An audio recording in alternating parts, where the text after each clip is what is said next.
بسم اللہ الرحمن الرحیم۔ السلام علیکم دوستو، امید ہے آپ خیریت سے ہوں گے۔ آج ہم آپ کے لیے ایک بہت عام بیماری کا علاج لے کر حاضر ہوئے ہیں۔ اسے بواسیر پائلز کہتے ہیں۔ اس کی دو اقسام ہیں، بادی اور خونی۔ بادی میں جلن، خارش اور درد ہوتا ہے جبکہ خون نہیں آتا، اور خونی بواسیر میں درد کم ہوتا ہے جبکہ اس میں خون آتا ہے، مسے بن جاتے ہیں، مریض کو پاخانے کے راستے میں خون آنے لگ جاتا ہے۔ اس کے علاوہ ایک بیماری نواسیر بھگندر ہے۔ یہ ایک ناسور مکد ہے اور اس کو فسٹولا بھی کہتے ہیں۔ یہ ایسا زخم ہوتا ہے جو ٹھیک نہیں ہوتا۔ اس کے ساتھ ساتھ شقاق مکد یعنی مکد کے اندر چیر یا کٹ لگ جانا، اس کو فشر کہتے ہیں۔ یہ بھی ایک بیماری بواسیر کی ہی قسم ہے۔ ان تمام بیماریوں کے لیے ایک نسخہ آپ کی خدمت میں پیش کرتے ہیں جو کہ بہت ہی مجرب سا نسخہ ہے۔ انشاءاللہ اس سے بہت فائدہ ہوگا۔ دوستو، کالی زیری۔ کالی زیری کسی بھی پرسار سٹور پر آسانی سے مل سکتی ہے۔ کالی زیری 30 ماہ سے لینی ہے۔ یہ آپ تصویر میں دیکھ رہے ہیں، کالی زیری ہے یہ۔ کالی زیری آپ نے 30 ماہ سے لینی ہے۔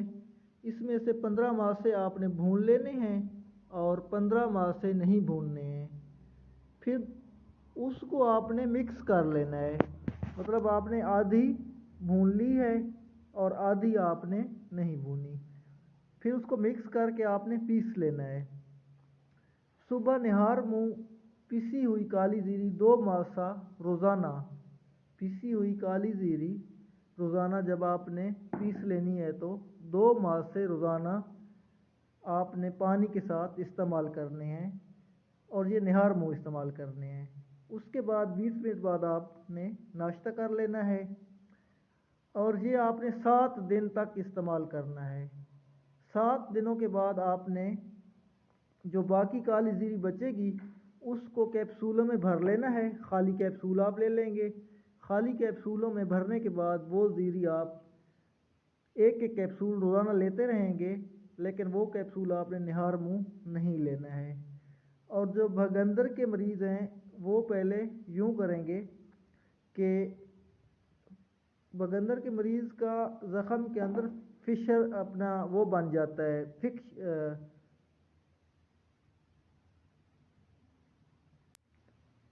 انفیکشن بن جاتا ہے۔ تو انفیکشن کو ختم کرنے کے لیے آپ نے ڈاکٹر کے مشورے سے کوئی اچھا سا اینٹی بائیوٹک استعمال کرنا ہے۔ ڈاکٹر عام طور پر سیفکزیم یا لنکوسین کیپسول، ساتھ فلیجل کی گولیاں وغیرہ استعمال کرواتے ہیں، لیکن آپ نے جو بھی اینٹی بائیوٹک لینا ہے وہ اپنے ڈاکٹر کے مشورے کے ساتھ استعمال کرنا ہے۔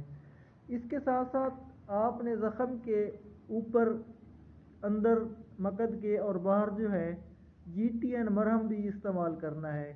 یہ جی ٹی این مرہم آپ کو کسی بھی اچھے میڈیکل سٹور سے مل سکتا ہے، یہ بھی آپ نے اس میں استعمال کرنا ہے۔ اور پرہیز میں بھگندر کے مریض جو ہیں وہ گنا استعمال نہیں کریں گے اور کھجور بھی استعمال نہیں کریں گے۔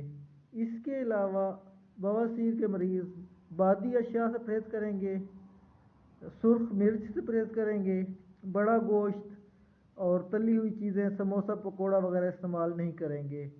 اس کے ساتھ ساتھ جو مریض ہے اس نے قبض نہیں ہونے دینی، کیونکہ قبض اس بیماری میں بہت ہی نقصان دہ ہے۔ قبض کشا کے طور پر آپ انجیر وغیرہ استعمال کر سکتے ہیں۔ انجیر کا استعمال آپ رکھیں تو اس سے جو ہے آپ کی قبض بھی ٹھیک رہے گی۔ تو اس کے علاوہ کسی بھی مشورے کے لیے آپ ہمیں واٹس ایپ بھی کر سکتے ہیں، پوچھ سکتے ہیں، نمبر آپ کو دیا گیا ہے۔